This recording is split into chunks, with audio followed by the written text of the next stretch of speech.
Then we're going to look at Ibn Qayyim al-Jawziyah. Ibn Qayyim took full advantage of the agreement between Quranic revelation and Greek medicine. This is not very clear, probably, but the Hippocrates is in purplish, and the Quran is in bold type, green, and the Hadith is in purple, and commentaries are in red, and his own thoughts in sort of a blue-green. So it starts out, he says, Hippocrates said in the 3rd chapter of Kitab al-Jinnah, al-Jinnah, the semen is contained in a membrane, and it grows because of the blood of its mother, which descends to the womb. Some membranes are formed at the beginning, others after the 2nd month, and others in the 3rd month. And this phrase about the blood descending to the womb, we saw it when we looked at Hippocrates' slide. That is why God said, here the Quran is mentioned, He creates you in the womb of your mothers, by one formation after another in 3 darknesses. That's Quran 39:6. Then he gives his own ideas. Since each of these membranes has its own darkness, when God mentioned the stages of creation and transformation from one state to another, He also mentioned the darknesses of the membranes. Most commentators explain, and here are the words of the commentators, it is the darkness of the belly, and the darkness of the womb, and the darkness of the placenta.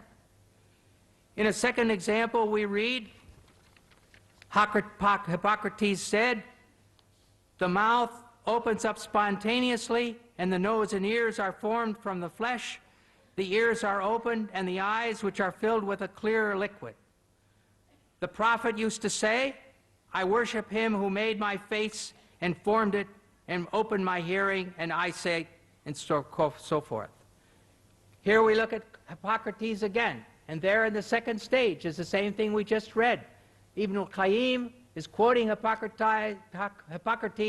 and speaks of the mother's blood descends around the membrane.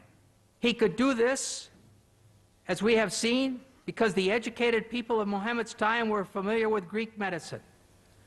However, what is important for us here today to realize is that there is no place where the Quran corrected Greek medicine.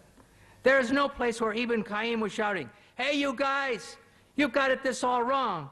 The correct meaning of alaka is that which clings or leech-like substance. On the contrary, Ibn Qayyim was demonstrating the agreement between the Quran and the Greek medicine, their agreement in error. A final witness is the commentary of Baidawi in 1200 AD. Here we have the commentary, we have the Quran here, and we have his commentary, and here it's been translated, and he says, then from alaka, a piece of solid blood is his explanation of alaka. Alaka is underlined, that's from the Quran. And here's his explanation, a piece of solid blood. Then he goes on, then from a piece of meat from the Quran. A piece of meat originally as much as can be chewed, and so forth.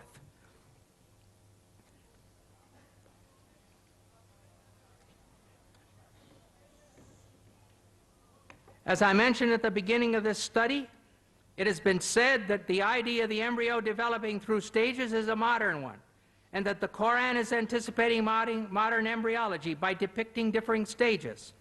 Yet we have seen that Aristotle, Hippocrates, the Indians, and Galen have all discussed the stages of embryological development during the 1,000 years before the Quran. And after the coming of the Quran, the account of the different stages, as described by the Quran and the Greek doctors, was carried on in the teachings of Avicenna and Ibn Qayyim, and is essentially the same as that taught by Galen and those preceding him. Concerning the bone stage, it's clear, as Dr. Moore demonstrated so capably in his textbook, that muscles start forming from the somites at the same time as the cartilage models of the bones. There's no bone stage where there's a skeleton sitting here and then the muscles are plastered around it. It's equally clear that alaka in the Quran means clot, and that the Quraysh who heard Muhammad speaking understood him to be referring to the menstrual blood as the female contribution to the developing baby. Therefore, we can conclude that during all these years, the Quranic verses on embryology saying that man is created from a drop of sperm which becomes a clot, were in perfect accord with the science of the first century of the Hijra, of the time of the Quran. But when compared with the modern science of the 20th century, Hippocrates is in error, Aristotle is in error, Galen is in error, and the Quran is in error. They are all in serious error.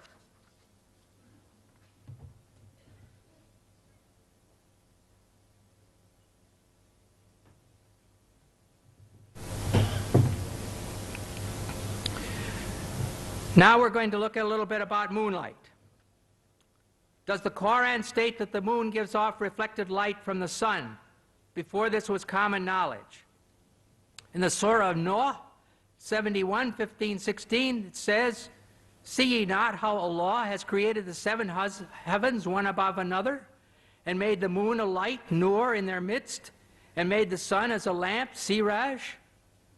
The moon is called a light, Arabic nur, and the sun a lamp, siraj. Some Muslims claim that since the Quran uses different words, speaking about the light of the sun and the light of the moon, it reveals that the sun is a source of light, while the moon only reflects light. This claim is implied very strongly by Shabir Ali in his booklet Science in the Quran, and stated clearly by Dr. Zakir Naik in his video, "Is the Quran God's word?" as you will now see clearly.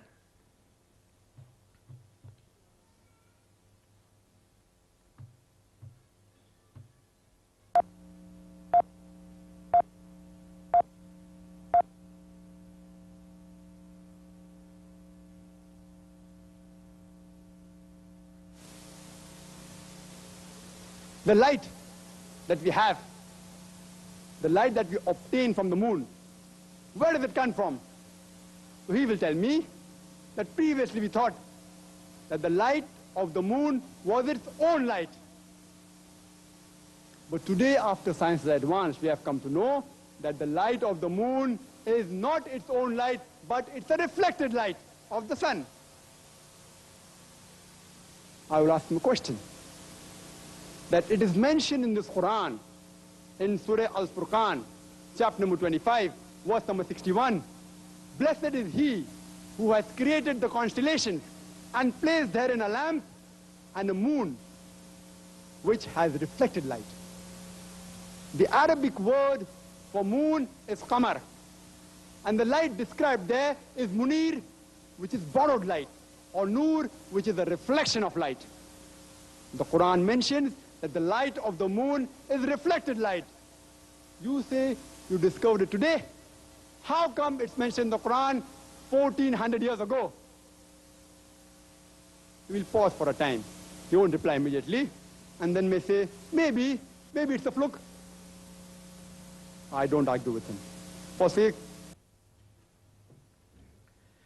Near the end of the video, we heard Dr. Naik explain the Arabic word for moon is qamar, and the light described there is munir, which is borrowed light, or nur, which is a reflection of light.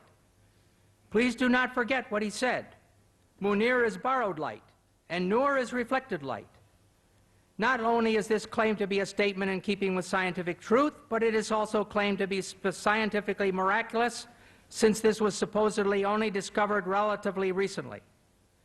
It is correct that the moon does not emit its own light, but only reflects the light of the sun. But this was known already almost 1,000 years before Muhammad. Aristotle, in about 360 BC, discussed knowing that the earth was round by its shadow on the moon. He could only speak of the earth's shadow crossing the moon if he knew that moonlight is reflected light. If you still insist that this is a miracle of scientific knowledge, then we must ask ourselves, do the Quranic words themselves support this claim? Siraj. First we shall look at Siraj. In Surah Noah, which was read above, in Surah Al-Furqan 25:61, it is simply lamp, referring to the sun. In Surah An-Naba 78:13, Sirajan Wahjan means a dazzling lamp, again indicating the sun. The words nur and munir come from the same Arabic word, root. The word munir is used 6 times in the Quran. 4 times, Surahs Al-Imran 3:184, Al-Hajj 22:8, Luqman 31:20 and Fatir 35:35, it is the phrase Kitab al-Munir, which Yusuf Ali translate as a book of enlightenment, and Pickthall uses the scripture-giving light.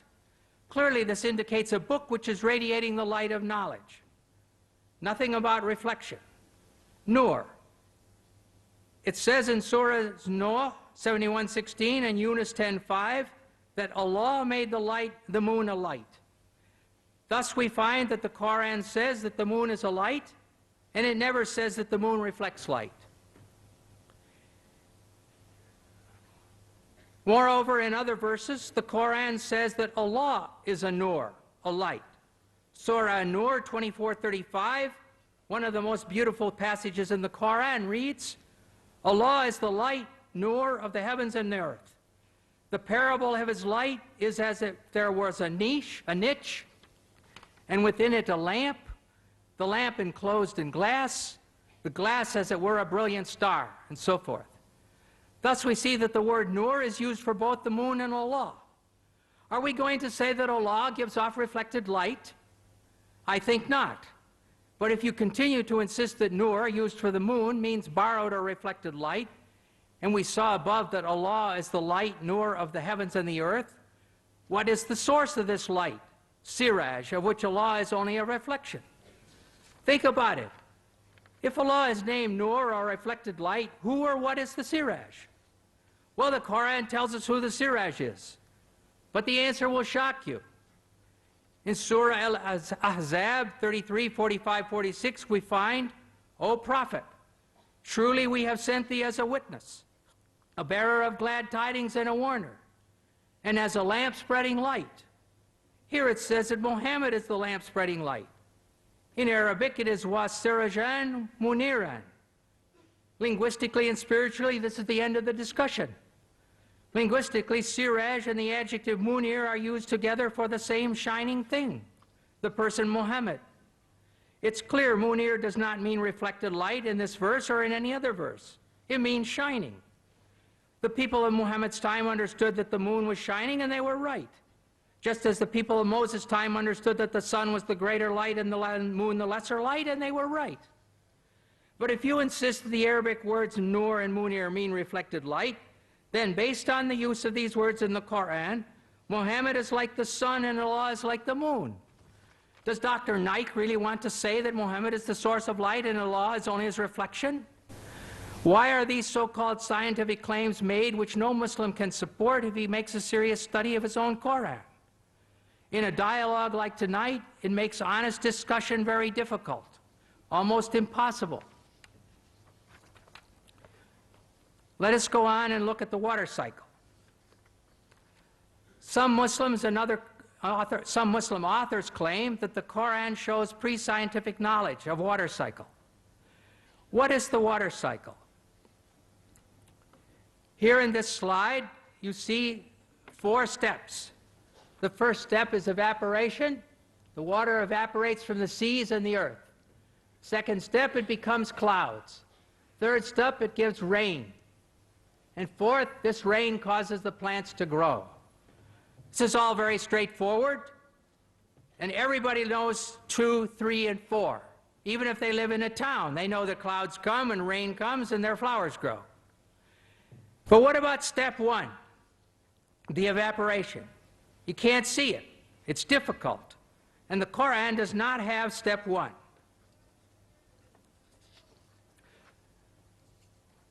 Now we're going to look at a prophet from the Bible, a prophet from 700 BC, Prophet Amos, and he writes, "He who made the Pleiades and Orion, who turns blackness into dawn and darkens day into night, and then who calls for the waters of the sea," stage 1, and pours them out over the face of the land, stage 3.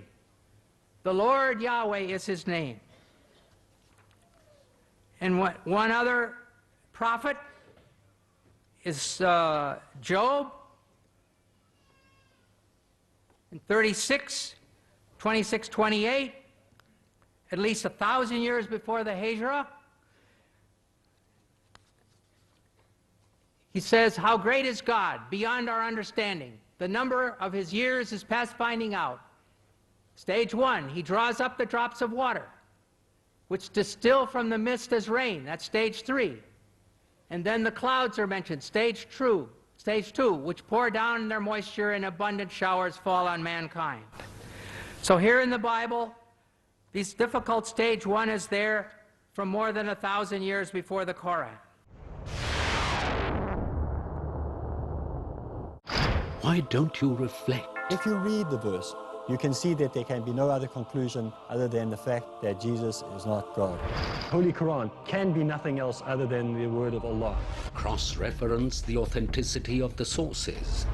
Which is more reliable? Is it going to be the Quran or is it going to be the Bible? To unveil the criterion to judge right from wrong.